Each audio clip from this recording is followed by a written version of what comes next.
My name is Thandi and I am 40 years old. At this stage of life, you learn something important.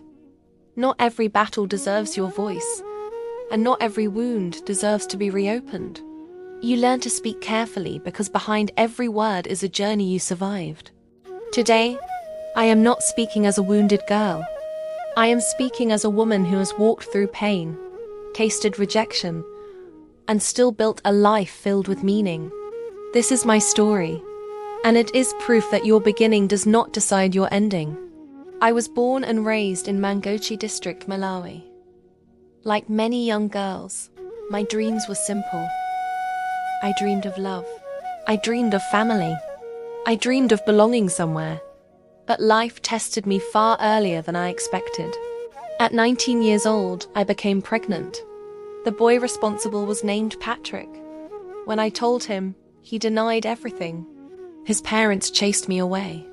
They warned me never to return. They said their son had nothing to do with me. I walked away carrying more than a pregnancy. I carried fear, shame, and silence. I returned to my mother's home believing that no matter what, home would still protect me. But instead of comfort, my mother sent me away. That day, I didn't just lose shelter. I lost the feeling of being safe in the world. I was young, I was pregnant, and I was completely alone. That was when Chikondi entered my life in a way I never expected. He had been asking me out before everything happened. When he saw me stranded, he didn't judge me. He didn't ask questions. He didn't turn away.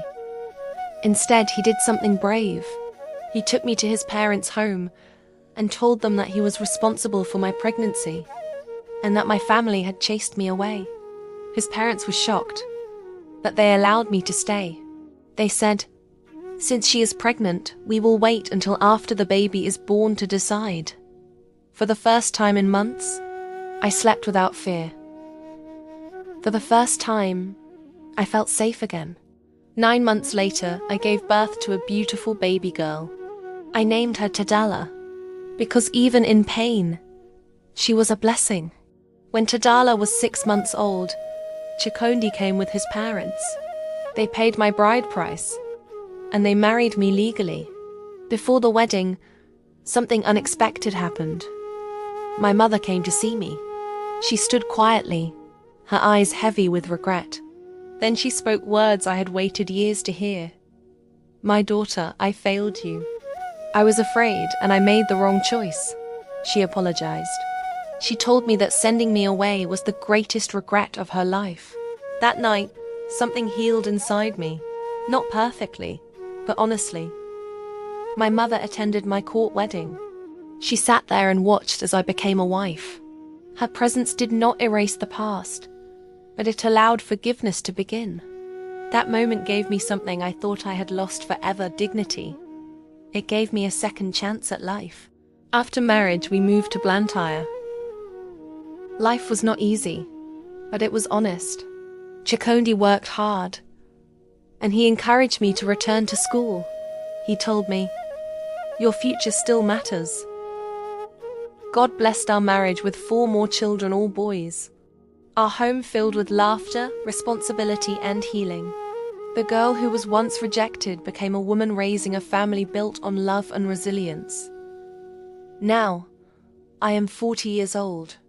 My first daughter, Tadala, is now 22 years old. Recently, someone came to ask for my daughter's hand in marriage. It should have been a season of joy and celebration. Instead, it stirred memories I believed time had already healed. The village elders ruled that the bride price should be paid to Tadala's biological father. The man who denied the pregnancy disappeared and never accepted responsibility. That decision cut deeply. My husband Chikondi was wounded and angered, not out of pride, but out of pain. Because he is the man who raised Tadala. He protected her. He educated her. He loved her as his own. I found myself wrestling with painful questions. Did the elders truly desire peace for my family? Or were they reopening wounds that had already scarred over? In that moment of reflection, I understood something profound. A father is not defined by blood alone. A father is defined by presence, by sacrifice, by responsibility. My mother stood with us. She spoke with clarity and courage, acknowledging that Chikondi is Tadala's father, not by blood, but by love, commitment, and unwavering presence. We chose calm over conflict. We chose wisdom over bitterness. And we chose a path that honored the man who stood by us and protected the peace of our home. Today, Tadala's marriage process is moving forward with understanding, unity, and blessing. At 40, I have learned this. Rejection does not have the final word. I was rejected, but I was not destroyed. I was broken, but I was rebuilt. I was shamed, but I was restored. I may never fully understand all of my mother's choices, but I no longer allow the past to steal my joy. I know who I am. I know the family I have built. And I know that love saved me when rejection tried to bury me. My story began in pain, but it did not end there. What started in rejection ended in restoration. What began in tears became a testimony. And what was meant to break me became the foundation of a strong and loving family. If you are listening and feel forgotten, remember this. Your story is not finished yet.